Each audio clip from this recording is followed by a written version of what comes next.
Good morning, everyone, and welcome to the virtual demo day for From Battery to Potential, an open innovation call by the Inter-American Development Bank to promote and foster circularity, recycling, and second life use of lithium batteries in Latin America and the Caribbean. My name is Carlos Sucre. I'm a specialist within the mining group of the IDB, and I am honored to be your host and moderator today. A quick bit of housekeeping. The Zoom platform offers simultaneous translation to English and Spanish in the interpretation menu. You can also use the chat box for questions, comments, and for the Q&A session. After the initial phase, during which we received 48 high-impact projects, we selected 6 teams for their innovative solutions and potential for scalability throughout the Latin American region. These outstanding teams participated in a mentoring process to strengthen their skills to access investment. Today, they present their proposals to you. The purpose of this space is to strengthen relationships with the region's investment ecosystem, highlight business models that drive a green economy, and support solutions to a problem that is now beginning to be widely discussed. For example, the use of end-of-life lithium batteries could generate significant challenges in the short and medium term if we don't act now. The 6 winning teams joining us in today's session.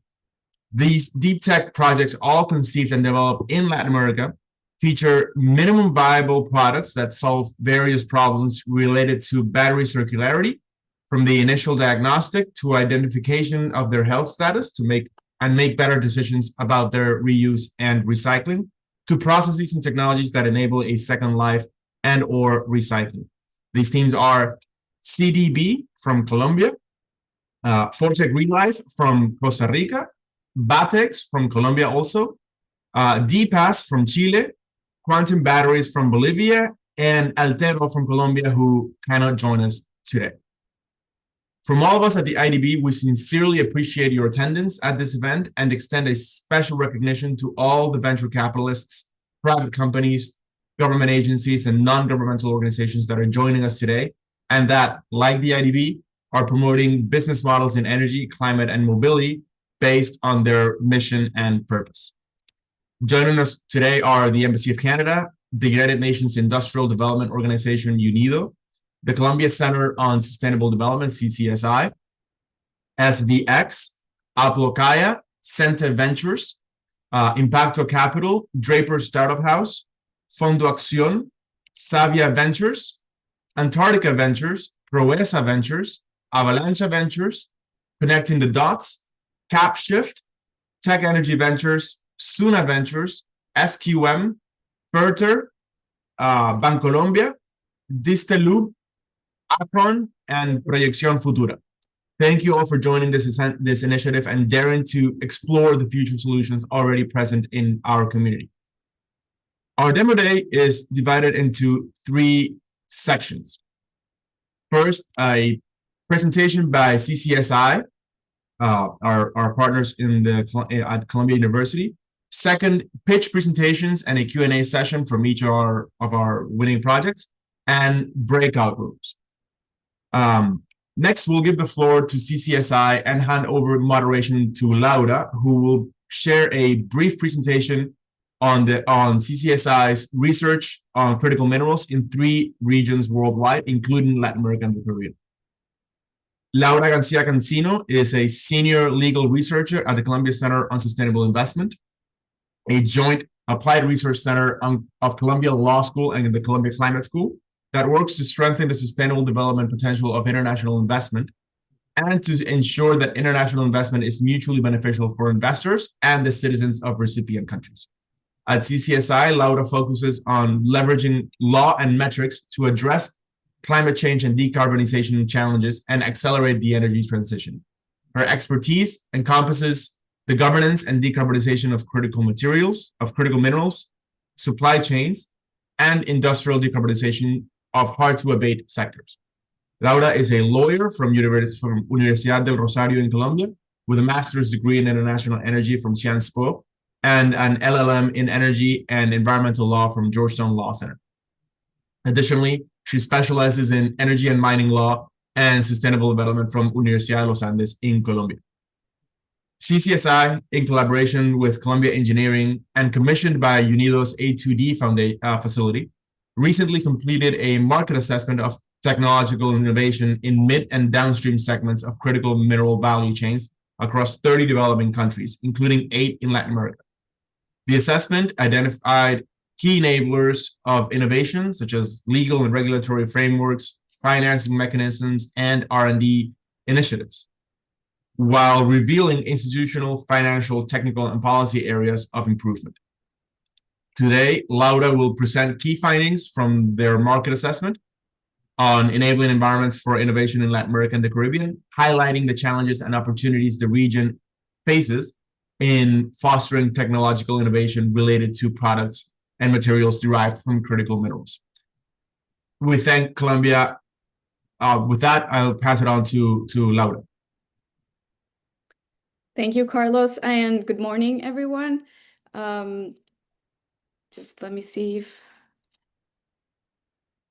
Okay, yeah. Sorry about that. I have control now. So thank you for the introduction, Carlos. I'll just jump right to it for the interest of time. So our market assessment, as Carlos was mentioning, studied and started with an analysis of 30 countries in 3 developing regions: Africa, Asia, South Pacific, and Latin America and the Caribbean. And then we conducted deep dives in 3 countries from each developing region. The 30 developing countries initially selected were rated according to their policy readiness level, providing an overview of relative strengths in areas for improvement in each country. Countries that rated high implemented comprehensive and robust policies and incentives that encourage technological innovation, facilitate advanced critical mineral processing, support domestic industries that manufacture or assemble products derived from critical minerals, and promote the circular economy. Countries that rated medium or low are still in the process of establishing comprehensive policies and regulatory infrastructure in these areas. However, even in the nascent policy frameworks, there is a trend towards establishing policy frameworks that support R&D, innovation, sustainability, and circularity within critical minerals value chains. So as you can see from this slide, a considerable amount of countries rated high in general renewable energy targets, general policies for technological innovation and R&D and battery minerals processing. Fewer countries rated high in policies on assembly and manufacturing of final products derived from critical minerals, and very few of them rated high in policies for circular economy and recycling. As you can see in the third column, there we show how the different countries in Latin America and the Caribbean were rated. So we found that there is room for improvement in creating a regulatory framework that supports activities that go beyond upstream extraction of battery minerals, particularly in the downstream segment of the value chain.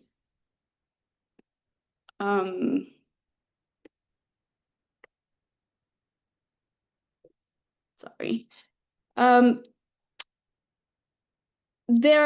We also found that there are numerous initiatives supporting technological innovation in critical minerals in developing countries. Our research analyzed 100 global, regional, and national initiatives. 53 out of these focus on financing mechanisms that provide not only the capital for innovation and industrial development, but also financial sustainability of these innovations in the long term. This shows a positive sign for developing countries. And 47% of these initiatives support enabling environments through policy frameworks, skills development, and research funding. However, we also found that there are still gaps, and gaps in these initiatives include the need for greater scale, finer coordination among them to create policy interventions, and find cohesive policies and interventions in terms of the minerals and segments to be prioritized in different markets. Also, an increased sharing of knowledge and data is still lacking and needed in these initiatives. One of the key findings from our market assessment is that technological innovation in critical minerals value chains in developing countries relies primarily on technological transfer from developed countries. With that said, homegrown technological innovation, and this event is just proof of that, is starting to emerge in developing countries, and this is supported by policy frameworks, incentives, and initiatives that have been implemented in the last half decade. The map here shows some noteworthy technologies, the minerals of focus and technological trends in the different regions. As you can see from the slide, in Latin America and the Caribbean, there is a strong trend of developing new technologies around critical minerals for battery purposes, such as technology for extracting and refining lithium from solar brines through direct lithium extraction and producing battery-grade lithium carbonate, technology for extracting and refining lithium from clay deposits and producing battery-grade lithium carbonate, technology for producing innovative lithium-ion batteries using lithium carbonate, as well as recycling of lithium-ion batteries to recover minerals relevant to battery supply chains. Developing countries, what's happening with this? Okay. Developing countries face significant barriers to scaling up innovation in the midstream and downstream segments of battery mineral value chains. Some of the most pressing challenges across the three regions include limited R&D ecosystems and insufficient institutional support for innovation, power and logistic infrastructure constraints to industrial development, high cost and long lead time of technological innovation and infrastructure development, gaps in local skills and access to skill development opportunities, government institutional capacity to build up and enforce regulatory frameworks, insufficient economic incentives and government support for startups and innovators, which basically means that without targeted policies and sustainable investment in these countries, many of them still struggle to move beyond raw material extraction and move towards the mid and downstream segments of mineral value chains. Despite these challenges, there are still clear opportunities for developing countries to benefit from innovation in battery critical minerals.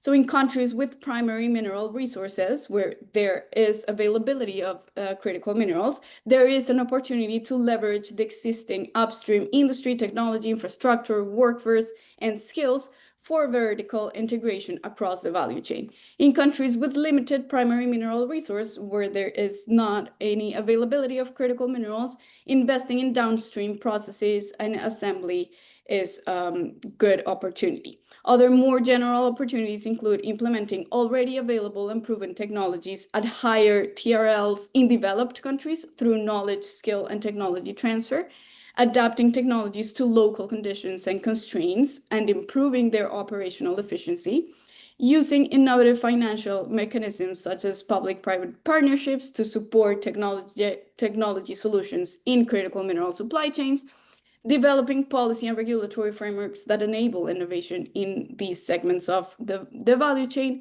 promoting sustainability and transparency across all segments. So tracking systems of battery minerals are a huge opportunity in this space for Latin America and developing regions in general.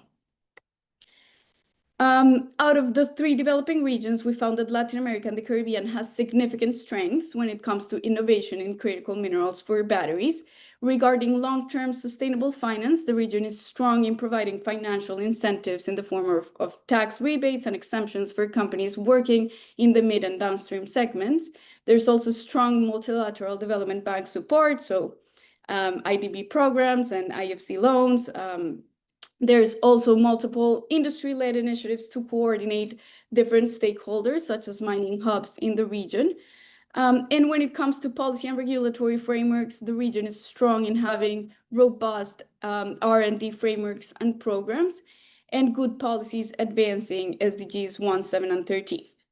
However, there are still also some areas of improvement in this space in Latin America and the Caribbean. With regards to long-term sustainable finance, generally countries in the region lack cohesive national financing mechanisms. This means that there is not an easy or centralized way for innovators to find financing sources to support their innovation projects. There's also insufficient regional cooperation and regional initiatives.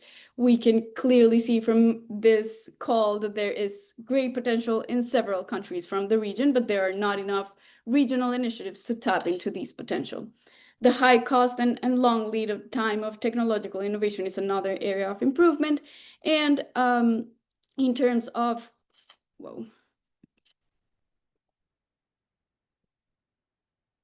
sorry, I don't know. Sorry about that. And in terms of the policy and regulatory frameworks, we found that policies governing mid and downstream activities are fragmented across different ministries, different minerals. So greater cohesion within national governments is really necessary to facilitate information access to innovators.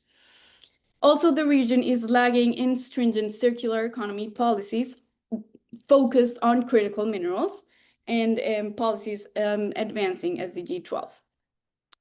Another huge opportunity for developing countries to benefit from innovation in battery minerals is making a positive impact on SDGs.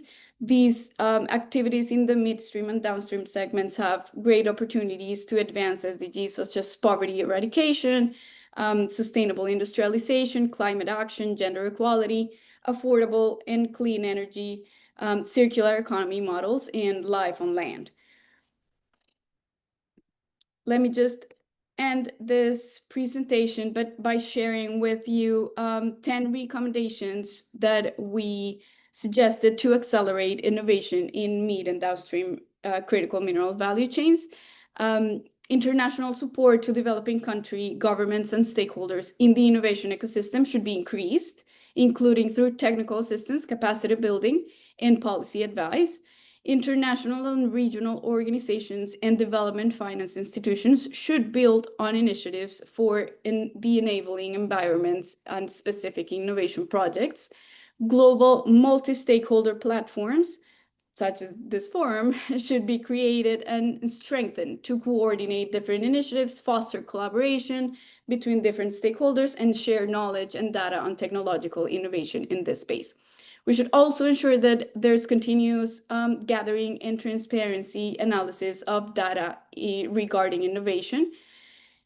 Developing country policies should provide regulatory guidelines, support domestic collaborations, and offer innovation incentives. And developed country policy should promote international cooperation, facilitate knowledge transfer, and provide access to finance for developing countries. Developing countries should prioritize the development of energy, communications, and logistic infrastructure to address broader industrial development constraints. Special programs should be created to support small and medium enterprises involved in technological innovation in developing countries to partner with other stakeholders and access funding opportunities.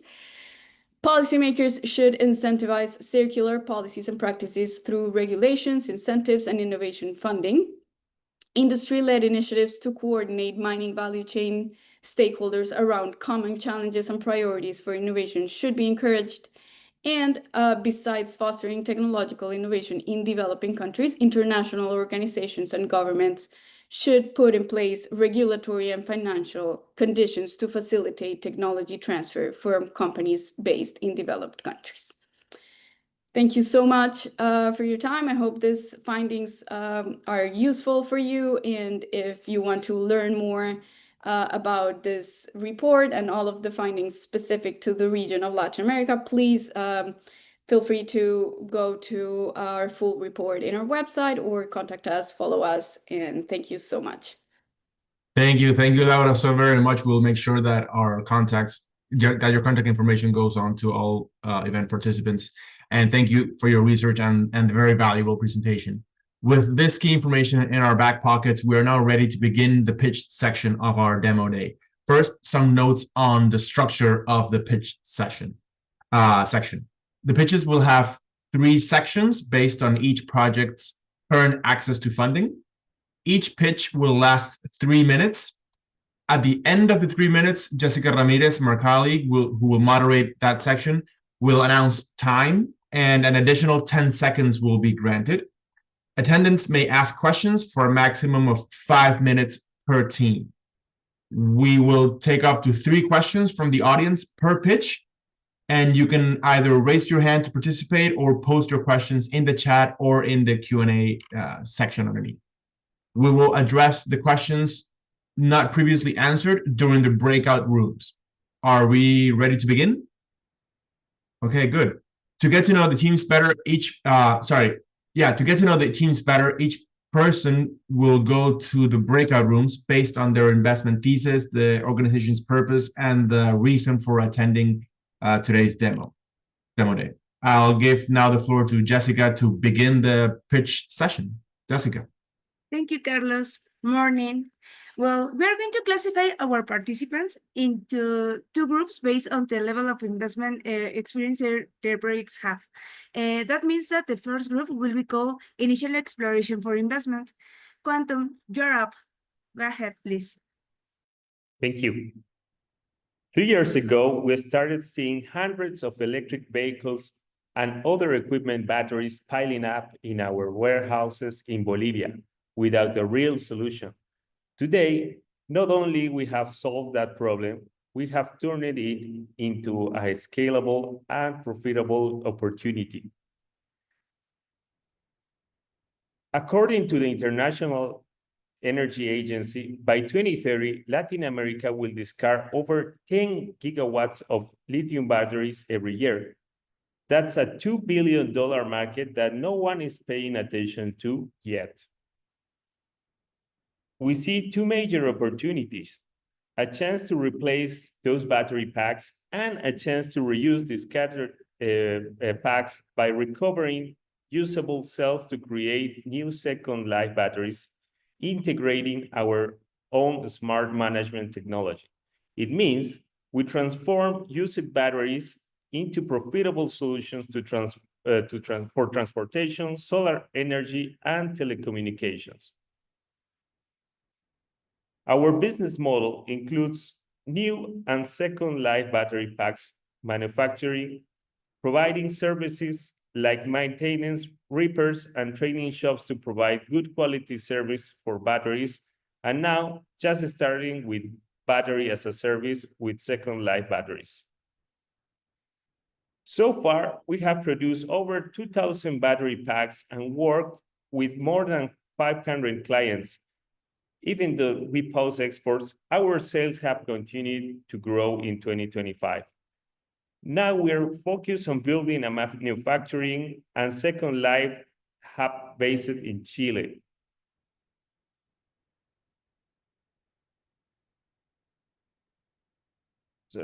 Sorry. We have a team of 6 experts, each a leader in their field, who will drive this project to success. We need about $500,000 to make this real. We started operations. Sorry, it changed. It's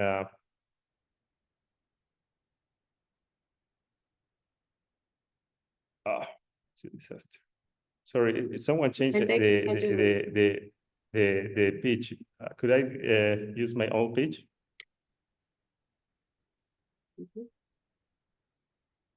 Puedes continuar con este. We need about $500,000 to make it real. We started operations in 2021 and began second life battery productions in 2024. Our next goal is to scale up our operations from Chile with your help.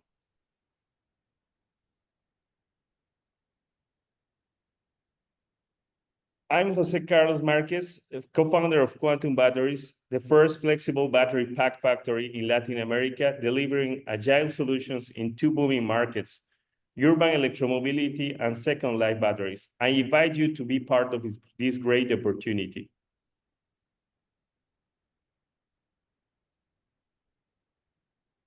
Thank you so much, Jose Carlos. Sorry about the mistake we have made, but we hope that here in the Q&A space we are going to have, people can help you to understand whatever they want to know about your entrepreneurship. We are going to open the Q&A space. please, if you have any question for Jose Carlos and quantum batteries, go ahead.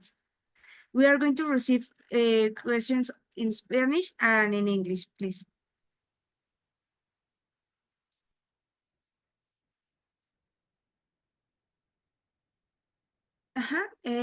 First, we have Gustavo Palacios, and after him, we have the question from Laura and from Javier. Please, Gustavo Palacios.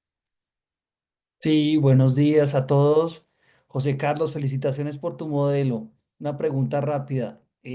¿Cuál es el diferencial que ofreces tú con tu tecnología? Bueno, nuestra tecnología, perdón, esta parte en inglés, en español, prefiere. If you can answer that on English, that would be perfect. We Okay, we sure. have the translation space. Don't worry about it. Okay, thank you. Well, our key differentiator is that we make flexible solutions according to the clients. For example, if we need, if we have clients for example, piling machines or some kind of machines that will work inside the warehouses, we can do it. We can do for electromobility as well. And with second life batteries, we made our own, not just procedures, but also the battery management system according to the cells we are going to use. So the process is gives us very good quality second life batteries, and also replacing batteries for equipment as well as vehicles. That's our key differentiator. And also logistics for lithium battery is very complex, and being in the region close to clients also is a good differentiator, a good key differentiator, especially with competitors in China. Thank you. Laura, go ahead, please.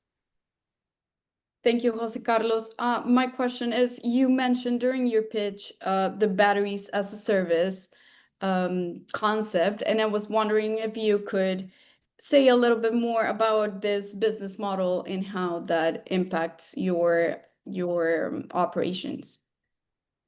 Sure.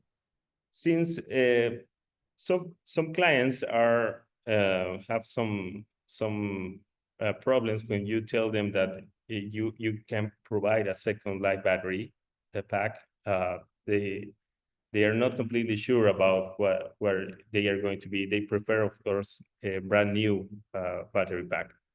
But if we tell them, okay, don't worry about it, we are going to rent you the battery, and we are going to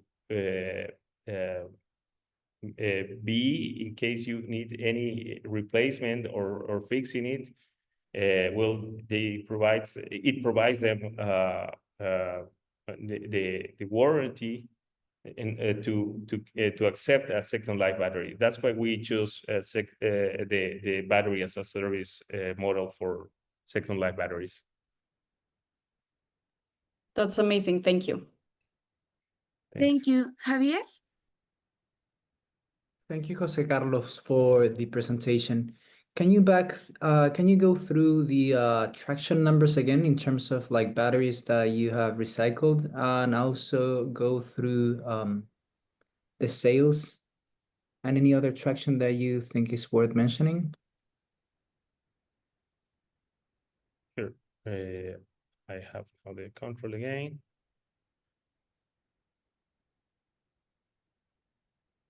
No, I cannot control. Yes. Right now we have this traction is just for brand new battery packs, right? And we stopped in 2024 due to Bolivian situation. We stopped exporting. We were exporting to Paraguay and Peru, and we had clients also interested in buying battery packs in Argentina and Brazil. but since there is a big economical problem in Bolivia, we have a lack of dollars. We are not competitive anymore. That's why our traction is still growing, but not as good as it was before. That's one of the reasons of we want to move to Chile. Okay, and compared to other providers, how do your batteries perform in terms of like cost and other features that you might mention? In the cost, well, we have very good. We are very competitive, and also we provide each battery goes through a very strict quality control that ensures that the battery pack is very well manufactured, and we can provide very fast response in case that there is a problem with the battery, with a battery, right? So in cost, not just in cost, but in quality, we are very competitive compared to Chinese manufacturers. Okay, thank you so much, Jose Carlos. Thank Thank you. you. Javier. And finally, we have a question from Carlos Casallas. Please, we are going to change a little the dynamic. We are going to have the opportunity to share the question in Spanish and to answer in Spanish if it is necessary. Don't worry about it. Ok, bueno. José Carlos, muchas gracias por la presentación. Mi pregunta es relacionada con la logística y el proceso para la recolección de las baterías viejas, para llevarlas a la planta. No vimos eso en la presentación. Gracias, Carlos. Buen día. Bueno, generalmente lo que sucede es de que los clientes nos buscan para reemplazar cierto tipo de baterías que ellos tienen, por ejemplo, de una montacargas o como le dicen en Chile, una grúa horquilla, por ejemplo. Entonces, ellos nos buscan para que les hagamos como en algunos casos como un proyecto, nos dicen, bueno, este es nuestro cargador, etcétera, cuando se trata sobre todo de ese tipo de aplicaciones especiales. Entonces, es muy fácil la recolección porque en realidad ellos lo que buscan es un reemplazo a las baterías, ¿no? Igual en el caso de las motocicletas, que son muchísimos los packs o bicicletas que hemos cambiado, generalmente los clientes llevan su equipo a nuestros service shops, ¿ya? Y ellos buscan el reemplazo, entonces es muy fácil captar esos packs de baterías. Ahora, hay compañías que también nos buscan reemplazar, por ejemplo, una compañía que se especializa en sillas de rueda para gente con capacidades diferentes, ¿cierto? Entonces, ellos ya nos piden un modelo estándar y nos dejan, por ejemplo, 20 o 30 baterías. Entonces, los mismos clientes que van a reemplazar son los que nos dejan las baterías para hacer luego el segundo uso. Gracias. Gracias, Carlos.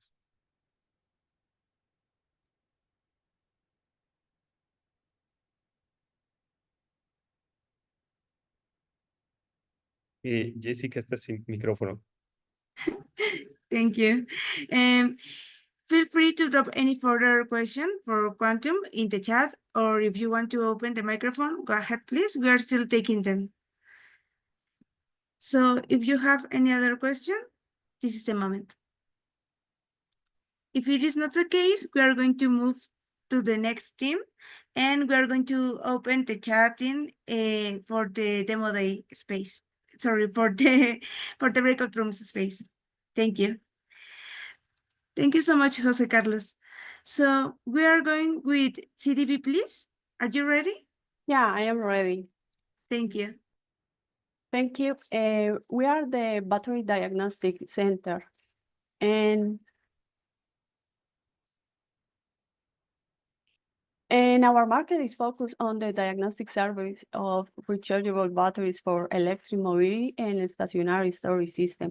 And one of the biggest problems for our customers is the limited access to battery diagnostics, which can affect the battery's lifespan, but also it could increase costs due to battery replacement. So for that reason, we are focused on offering a specialized diagnostic for rechargeable batteries, doing mainly tests of performance, abuse, and security. And we are working on their national and international tests as well. Our value proposition is focused on decreasing the diagnostic time by at least 90% less, as well as the estimation of the remaining life of the battery. And finally, the on-site diagnostic that avoid the displacement of large fleets. Do you know how fast is growing up the market of electric vehicles in Colombia? In the present time, there are sold around 37,000, while this is expected to increase to 300,000 by 2030. In the world, there are more than 30 million right now. So in this way, we are focused in obtain a target market of around 50% of the national market, what represent 5,600 batteries. In this case, our revenue model is based mainly on diagnostic service, and this depends on the type of the service and the time and the capacity evaluated.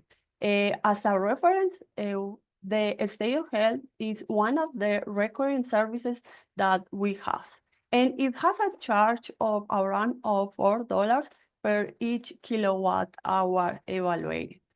Currently, our CDB has made sales of around $28,000. However, we haven't started yet to offer services. In the next 5 years, we expect to sell close to $1.6 million. However, to achieve this, it is necessary to do customer support, consolidate business, and sell and do positioning marketing. Thank you for joining me. I'm Liliana Lopez, researcher and co-founder of CDB. Our team also includes 2 additional co-founders, as well as analysts and quality support. Thank you so much. Thank you so much, Liliana. We're going to open the space for Q&A. Please raise your hand if you have any question for Liliana or CDB team.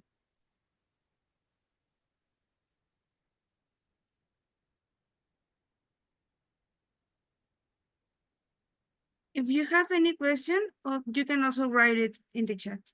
Carlos Casellas, go ahead, please. Gracias. Hola Liliana, muchísimas gracias por tu presentación. Quería preguntarte, ¿cuál es el perfil de los clientes de ustedes, a los que le quieren llegar? ¿Qué necesidades buscan? ¿Qué problemas están tratando de resolver esos clientes?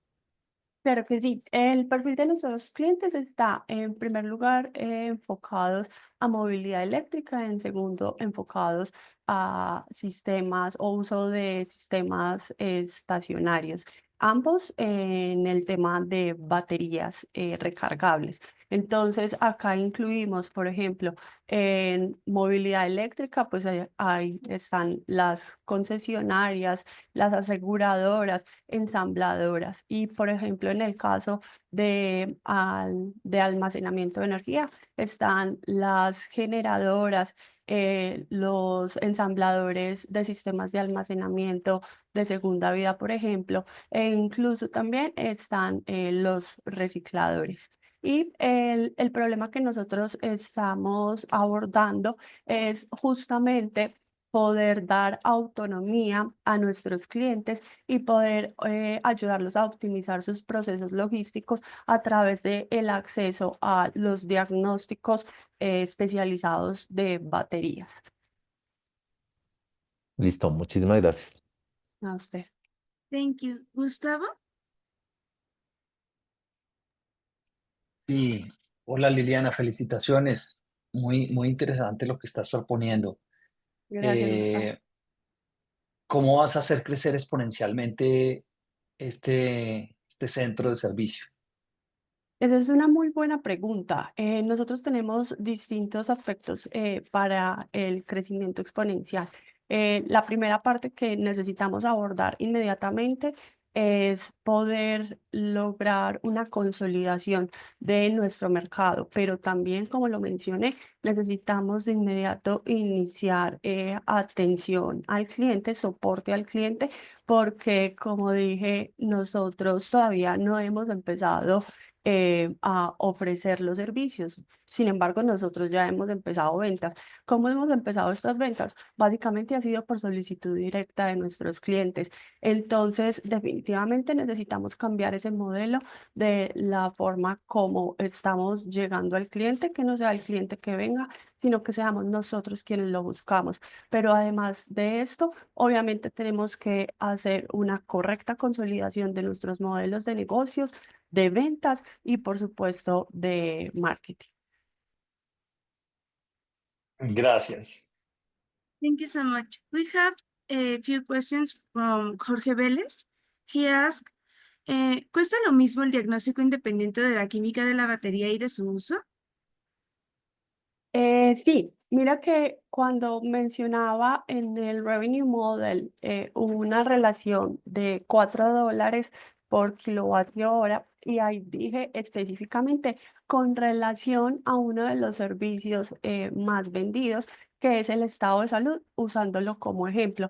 Entonces, nuestros servicios de diagnóstico, el costo depende principalmente de la capacidad evaluada, el tipo de ensayo que se vaya a realizar y el tiempo que dure ese ensayo. Entonces, en promedio, en el caso para el estado de salud, por ejemplo, este tiene un costo de $4 aproximadamente por kilovatio hora de capacidad analizada.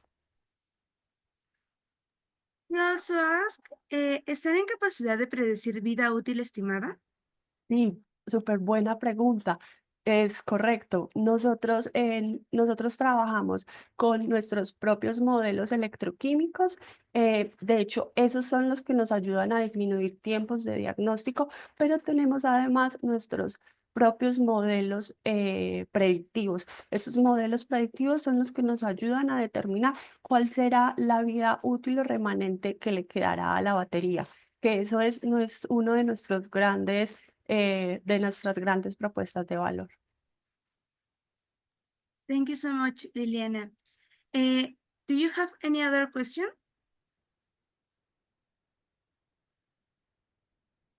Okay, now we're going to begin with the second category called high exploration for investment. Now we are going to receive two. Now we're going to have the presentation from Real Life, who is going to share with us his project. Go ahead, please. Hi everyone, can you hear me? I'm requesting remote control of the screen right now. Sí, dame un minuto, yo tengo.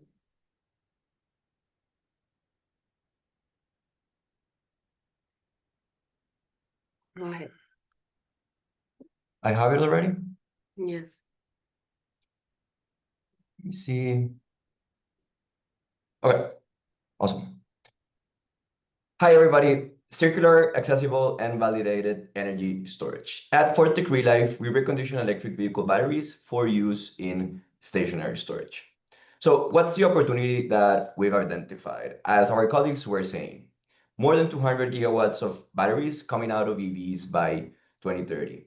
Plus, here in Costa Rica, less than 5% of solar users actually have storage. And here at Relife, we're ready to capture early demand with more than 1 megawatt hour of battery modules available today. So what's the problem that we're seeing right now? Energy storage remains expensive and underutilized. There's an energy gap in remote areas in Latin America and the Caribbean. Plus, premature recycling and wasted potential on these battery modules. And again, in Costa Rica, there's regulatory difficulties that make small and medium enterprises really hard to be profitable, generating and storing energy. And we're targeting this market. With what solution? A closed loop battery management, starting with Vortex battery recycling process. We get these modules at real life, we test and validate.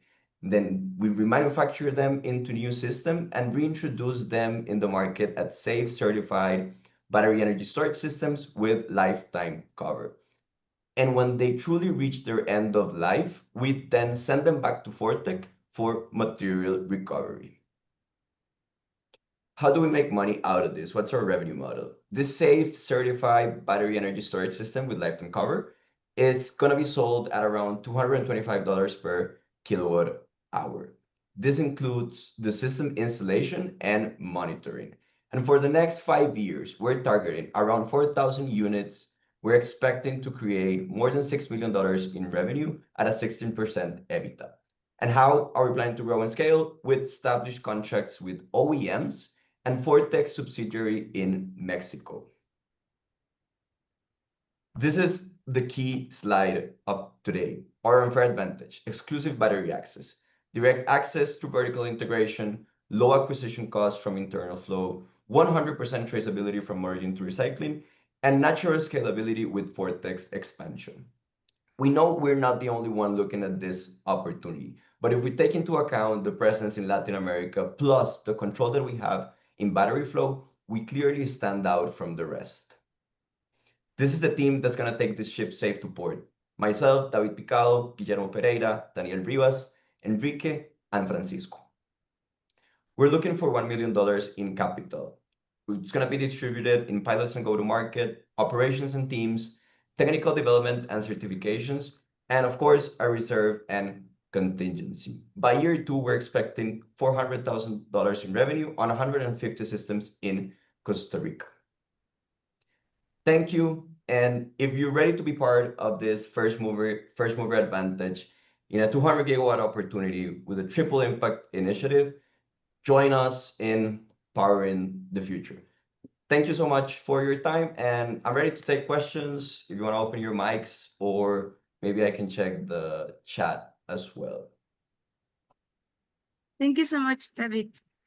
Yes. Yeah, if you have any question, we're going to open the Q&A section.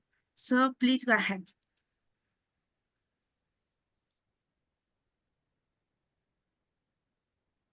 Yeah, Laura, go ahead, please. Thank you, David. This was incredibly interesting. I have a question about, you mentioned being able to do like full traceability of the batteries. I was wondering if you can share a little bit more. How are you accomplishing that? I personally think that's a very, very tricky part of this process, providing that tracking and traceability. So if you can maybe share with us a little bit more about how do you accomplish that very difficult task, that would be great. Thank you. Yes, thank you, Laura. That's a really great question. So maybe if I still have control of the screen, I'm gonna go back just a couple of slides to the solution, right? Okay. So as I was telling you, this starts with Fortec. Fortec has contracts with OEMs to go and get this battery. So from the moment that we get them, we have that traceability. We then test the system and remanufacture them into new ones. And within the pricing that we're giving our systems, we're including a monitoring of them.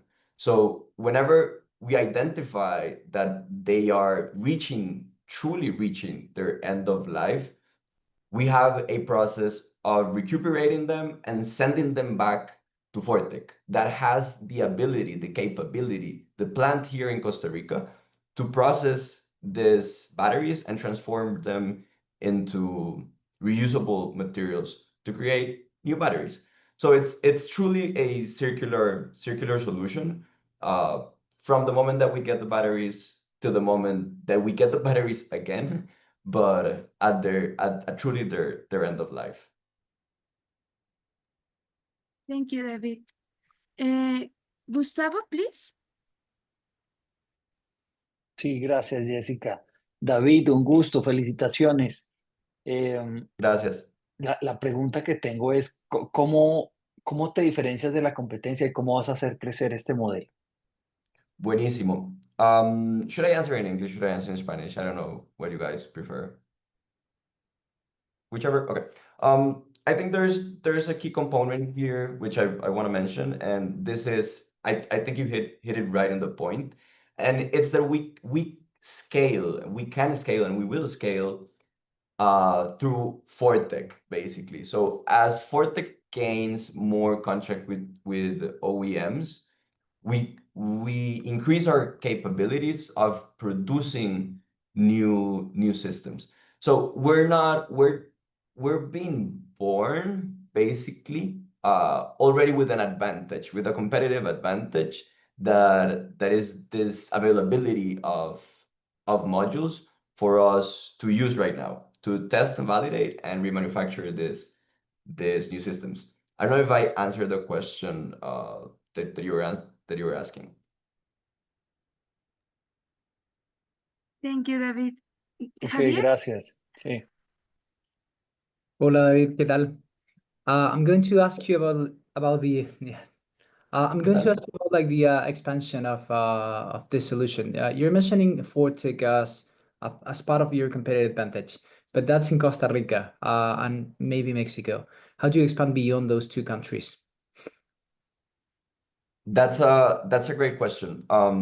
For our roadmap, what we have figured out up until right now is on the third year, we're gonna be established, very well established in Costa Rica and in Mexico. But in order to reach other countries in the Latin American and Caribbean area, we're gonna be looking for partnerships with maybe even other projects that are here today, the Demoday, that have similar solutions with battery systems or testing facilities that we can then leverage and create partnerships that will allow us to take this solution further into Latin America and the Caribbean.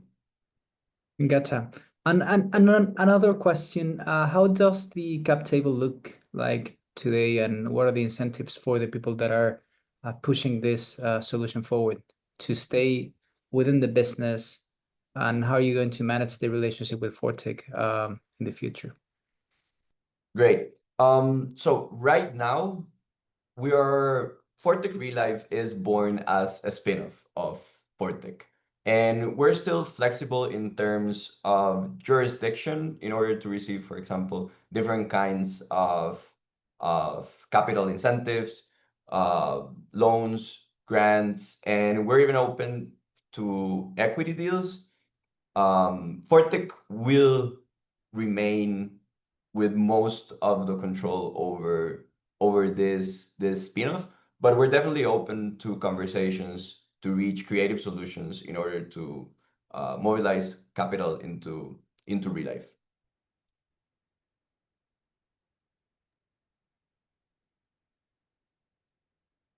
Yes, Xavier, please go ahead. There's no any other people asking questions. I can go forward. Please continue. you. Yeah. What are you looking for in an investment partner if you're aiming to receive any money from VCs? I would love to know what are you looking for? Is just money or what else? Great. I think this even relates to the question you were asking earlier. I think it's a very good way to create partnerships in order to scale the solution further into Latin America. On top of that, we are and will continue to explore creative ways of financing these systems for the people that need it the most. So on the partners that are here today, we're really looking for strategic relationships that are gonna allow us to take our mission further, really reach these communities that need the systems the most, where the energy gap is uh, truly there in these remote regions in Latin America and the Caribbean. for example, we've been looking into stuff like financing the system. So if a financing partner could be interesting in order to develop that kind of model. And in order to deploy pilots, we want to deploy pilots to the people that need it the most right now. So I think scaling would be a key point in getting partners, deploying these pilots, and continue to develop these creative financing strategies for the people that are going to be buying the systems.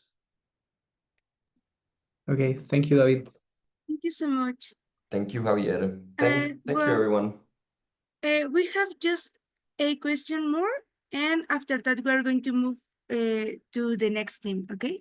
The last question is, ¿cuáles son los principales usos o clientes que han identificado para la venta de baterías remanufacturadas? Great. I'm gonna go with English again. I think there's translators here. And let me read that again. Okay, so we've been in talks with a lot of installers and distributors here in Costa Rica. And I think this question allows me just to pinpoint something that I didn't talk in the presentation. And is that they're really interested in the solution because we are here in Costa Rica and the systems are manufactured here in Costa Rica. So they're not looking to go and fight someone in Asia in order to get their system fixed or get a response or a solution to a problem that they have. And so this is a key point that we've identified, a key pain point in the solar installers here in Costa Rica. We've also been in touch with renewable energy generators that are looking to improve their generation curve. That's also a key customer that we're going to be working on the next few months and years. Thank you so much. As I wrote before, we are going to have in the record rooms the opportunity to share some extra information, so there you can use your slides in order to answer with a deeply information. Thank you. Great. Thanks, everybody. Thank you so much. So we are going to have now the presentation from Deepas. Please go ahead. Okay, Jessica, thank you. Hello, everyone. I'm Diego Hermosilla, and together with Eduardo Soto, we present DPAS, a digital solution that allows full traceability of the value chain of lithium batteries from their origin to their final disposal. For this, we use blockchain and NFT technologies, ensuring security and transparency at every stage. Do we really know where the lithium batteries we use every day come from and where they go? One big challenge is the lack of traceability. Without reliable data, it's hard to ensure sustainability, regulatory compliance, and proper end-of-life management. Our B2B solutions focuses on manufacturers, e-mobility companies, energy storage, waste managers, and regulators, all stakeholders who require accurate, secure, and shared information. In the future, consumers will also demand products with certified traceability and reuse, so DPAS can grow in the B2C market as well. DPAS is a digital certificate that allows the life of each battery to be recorded using an NFT. This NFT is unique and can contain data like lithium origin, health status, usage history, and recycling process. This helps everyone in the value chain make better decisions and stand aligned with circularity regulations. The need for traceability is global. E-mobility, storage, and new regulations are driving it worldwide. Unlike other projects in Europe, for example, DPAS is flexible. It adapts to many users and fits the new sustainability demands of the battery industry. By using blockchain and NFTs, we create secure and immutable records. This builds trust between all stakeholders. Our business model is simple. We offer annual licenses to use the platform and charge fees for creating and updating battery certificates. This allows to scale across different clients with the same core technology. We are seeking $500,000 to boost our tech development, run pilot projects, and grow commercially. We will start in Chile, then expand to Latin America, Europe, and North America. Our plan, run pilots with key partners from 2025 to 2027, begin commercial scaling in 2028, building strong links with manufacturers and recyclers. Our work builds on a strong record of public and private projects in energy and mining in Chile, and we have also received awards and recognition for our innovation. And yes, we are a motivated, visionary, and committed team. And finally, we invite you to learn more on our website or our social media. Thank you. Thank you so much, Diego. We are going to open the microphone and the chat for questions. Yes, for question, I leave you with Eduardo Soto, our CEO. Thank you. Do you have any question? Laura, go ahead. Just because no one else is asking questions, then I might kick us off. Thank you, Diego, and Eduardo, thank you so much. This is really impressive. So first of all, I wanted to congratulate you. And I was wondering, so the traceability that you provide is for the full battery or for the mineral? So how early in the value chain you start providing that passport or that traceability for the product? Hello, Laura. Okay, your question is very good for this instance. I think mention three main characteristics of the blockchain platform. Yeah, the difference of the blockchain is we create the PDF certificate. And for example, you first in the solar, yeah, you with all sensors you put inside in the certificate in this moment, yeah, put inside in this PDF all information. Yeah, the next step is the transport of this lithium battery lithium element to other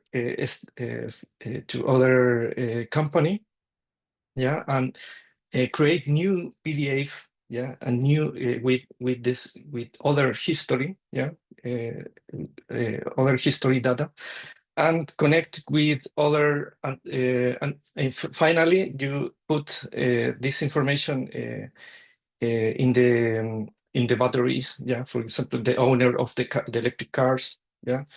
You have in different points different information. Yeah, you can watch all information in the blockchain platform. Yeah, and review in Ethereum platform. Review the validation of the PDF. Thank you. Gustavo?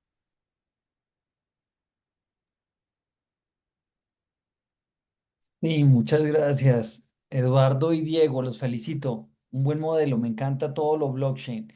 ¿Y por qué no pensar hacer tokenización de activos de una vez y empezar a hacer levantamiento por tokenización? Primera pregunta. Y la segunda es, ¿cómo piensan diferenciarse del mercado? Ok, voy a responder en español. Creo que estoy un poquito nervioso, por eso no explico muy bien. Creo que en el canal de inglés obviamente traducen mejor. Bueno, las principales características y diferencias que tenemos es que, bueno, nosotros principalmente el precio, porque tenemos un blockchain de bajo costo, ya basado en Ethereum, y eso lo puede hacer cualquiera, ¿ya? Pero nosotros incorporamos sistemas de IoT y información al certificado que creamos. ¿Ya? Eso es como una característica interesante, ya que podemos conectarnos, por ejemplo, con una empresa de litio, de minería, y podemos incorporar ese sistema de IoT a la creación del certificado. La otra diferencia es la evolución. O sea, cada vez que hay una etapa, lo que explicaba anteriormente, podemos ir tokenizando esas etapas hasta llegar a Europa, al dueño del auto eléctrico. Y no sé si estoy respondiendo bien la pregunta, pero no me quiero tomar todo el tiempo. Y esto es independiente del gobierno y de instituciones privadas, ¿ya? O sea, que en el fondo tú puedes tomar este PDF y finalmente bueno, el siguiente gran paso, creo que es importante mencionarlo, es crear un marketplace con los DIPAs. ¿Ya? Yo creo que más allá del certificado y del valor, del costo de esta primera etapa, el gran valor de todo esto es poner esto en un gran marketplace donde se incremente el valor futuro de las baterías. ¿Ya? O sea que hoy creo que se está transando a muy bajo costo las baterías de segunda vida y podríamos, por ejemplo, un auto nuevo, un auto eléctrico, podría ya tener un D-Pass que esté publicado en el marketplace, que vaya incrementando el valor en los próximos 5 o 10 años, ¿ya? Que vaya creando una historia, ¿ya? Entonces, al final, vas a llegar al año 10 con un valor mucho más alto de ese certificado, porque lo conoces, ¿ya? O sea, es público, lo conoces, puedes contactar al dueño de ese certificado y se lo puedes comprar, ¿ya? Ese es como el siguiente gran paso de esta plataforma. Bien, gracias. Thank you so much. Do you have, well, we have another question that is, ¿quién es su cliente ideal y qué problemas soluciona para ellos? El cliente ideal creo que son todos los que están dentro de la cadena de valor. Actualmente estamos en conversaciones con empresas de minería, grandes empresas, no las nacionales, ya porque hemos tocado puertas ahí, creo que está por ahí SQM, pero sí hemos tenido buen recibimiento de la minería por la incorporación y transparencia de los procesos. Y también al final de la cadena, porque hay una empresa, por ejemplo, acá en Chile que es Reliquia, que ellos están extrayendo el litio, el carbonato de litio, ¿cierto? Lo están haciendo, están haciendo este proceso inverso, que ellos también, la idea es poder poner un certificado a ese y poder publicarlo y generar un mayor valor de este litio que se extrae. No sé si respondo bien la pregunta. Yo creo que estamos en toda la cadena de valor, como mostrábamos en el círculo que presentó Diego. Eh, Javier, we have any question? Go ahead. Hola Diego, Eduardo, felicidades por la presentación, muy buena. Oye, tengo una gran pregunta de cómo DPass está conectado con Finial o con Finet, cómo funciona, cómo operan todas estas entidades dentro de la empresa. Buena pregunta. Mira, en el año 2019 iniciamos un proyecto con Transelec y en este caso la empresa más antigua es Finial, ¿ya? Yo soy el dueño, tiene más de 12 años esta empresa. Y este proyecto derivó en una plataforma donde nosotros licenciamos el DIPA, el Gitane Blockchain, ¿ya? En este caso. Y lo que nos pasó es que tuvimos que crear una empresa, un vehículo, porque hubo una potencial compra, ¿ya? O oferta de compra. Entonces necesitábamos crear una empresa para poder ordenar, digámoslo así, todas las herramientas digitales que teníamos dentro de Finial. Entonces, Finat es la SPA que genera ahora Gtime, ¿ya? Ese es como el ordenamiento. Entonces, yo soy el emprendedor que está detrás de estas dos empresas que producen Gtime. Gtime es la metodología que creamos para la creación de los certificados. Ya, perfecto. Oye, cuéntame cuál es la atracción de DPass o de Finet. Cuéntame un poco más acerca de eso. ¿Cuán grande es la Y empresa? mira, primero lo que hemos hecho, hemos por facturación como $300.000. ¿Ya? Es como lo que hemos obtenido por Gitane Blockchain. No pedimos mucho porque son $500.000 principalmente para esta etapa de pilotaje. Ya creo que es un poco larga la etapa de pilotaje, pero nos pusimos como desde 2025 a 2027 nos propusimos tener casos de éxito que están bien consolidados. ¿ya? Eso es como el... Y claro, ofrecemos ahí en la negociación, a lo mejor en la parte más como privada, podemos hablar del porcentaje de participación. Perfecto. Gracias, Eduardo. Thank you De so nada. much. Okay, thank you so much, Eduardo. Now we are going to have the presentation from Batex. Go ahead. Oh, Laura, have you raised your hand? Yeah, sorry, I just thought of another question. I don't know if I have any time to ask it or Could you write we're it, please, moving in the on. chat? We are going to consider it to Absolutely. the breakout room session. Thank you. Oh, great. Absolutely. I'll write it in the chat. Thank you, Jessica. Go ahead. Yeah, I couldn't open my mic, so I have to give up the remote control. Now I'm being able to speak, but I am requesting the control again. Perfect. So Moni? just to check, I can control it. Okay, perfect. So hi, my name is Nasim Assad. I'm the CGO of Batex. Batex is a company addressing one of the most overlooked energy transition challenges, battery waste. Screen. More than 70% of lithium-ion batteries are discarded prematurely, long before reaching their full potential. In Colombia alone, with over 10,000 electric vehicles already on the road, early battery retirement could result in more than 100,000 tons of CO2 emissions. That's a future we simply don't accept. That's why we at Batex are building a circular solution. We purchase discarded batteries, diagnose them using our in-house technology, and give them a second life, either by repurposing them in stationary energy storage use, or when reuse is not possible, by ensuring responsible recycling. Our business model is simple. We sell second life battery systems tailored to a wide range of energy storage needs. And our value proposition is clear. We deliver high quality product at a lower cost than equivalent new batteries. At Batex, we are manufacturers with a patented diagnostic process producing advanced second life battery systems. So far, we have saved over 80 megawatt hours of energy, avoided 246 tons of CO2 emissions, and prevented over 10 tons of hazardous waste from ending up in landfills. Okay, that's new here in the order. The stationary battery market in Colombia is valued at 55 million US dollars and it's growing. By 2030, it's projected to reach $260 million. And across Latin America, the market is around $500 million.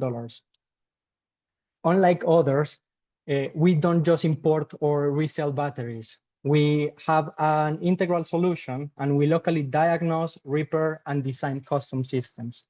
This allows us to reduce cost, respond faster, and to minimize environmental impact. As we grow, we're scaling both in our system sizes and in our production speed. We are going from sizes from 2.5 kilowatt hour residential units to 1 megawatt hour commercial and industrial solutions. And we are tripling our production speeds to meet the growing demand.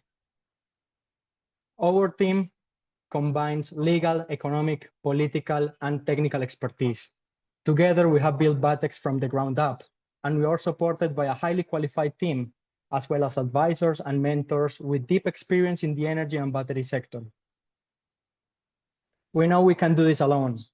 In Batex, we are at a point where collaboration is more valuable than capital. What we are looking is experienced voices who can help us scale wisely, people who understand growth, product market fit, and execution in emerging markets. If you see what we see, a chance to transform how batteries are used, reused, and valued, we would love to talk. Gracias. Thank you so much, Nasim. We're going to open the Q&A section. Gustavo?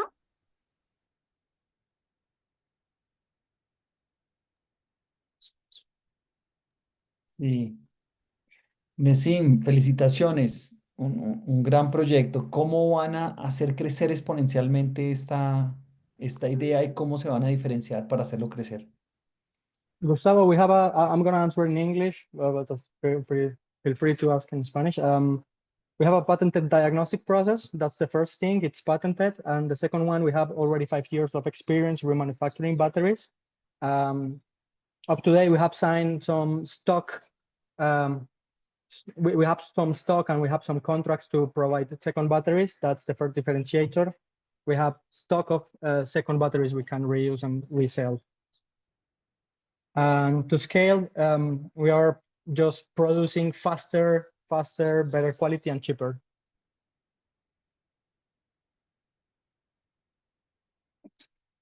Perfect. Thank you. Do you have any other question? Okay, Liz. No. That question was for another team.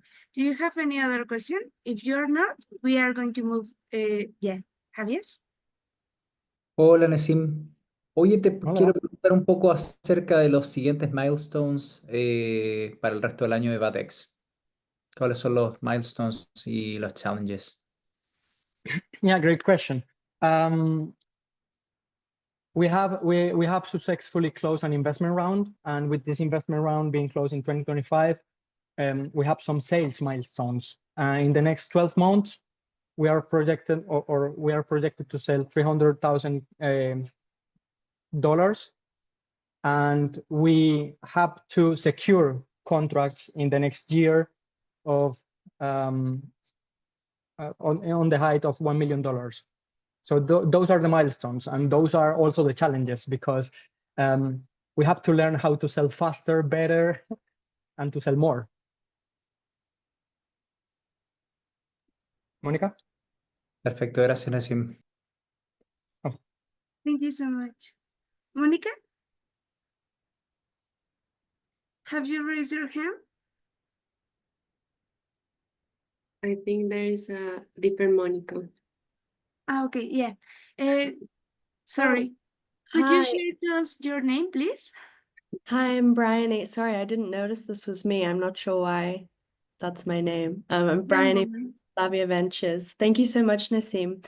My question was, what was the post-money valuation of the round you just closed? I'm gonna give you the pre-money and the post-money. The pre-money was around 290, 300,000 K for 80%, and post-money it increased around 15%. Amazing. Thanks so much. Thank You're you, welcome. Uni. Any other question? If there is not, we are going to ask Carlos to come back, please. Are you there? Yes, thank you, Jessica. That was great. Now that we've learned about each of our winning projects, we're going to go to the breakout session where you can have a further chance to interact with each project. That session will last 10 minutes. You will be assigned to a room to chat with one of the teams, and those assignments were made based on your team's responses in the registration form. When the 7-minute mark approaches, you'll receive an on-screen message indicating that you will be returned to the main room to conclude the session. If you're still interested in learning more about any of the teams, don't worry. You can continue scanning the QR codes after the event, and in the next few days, you will also receive them via email. Now let's get started and go to the breakout sessions.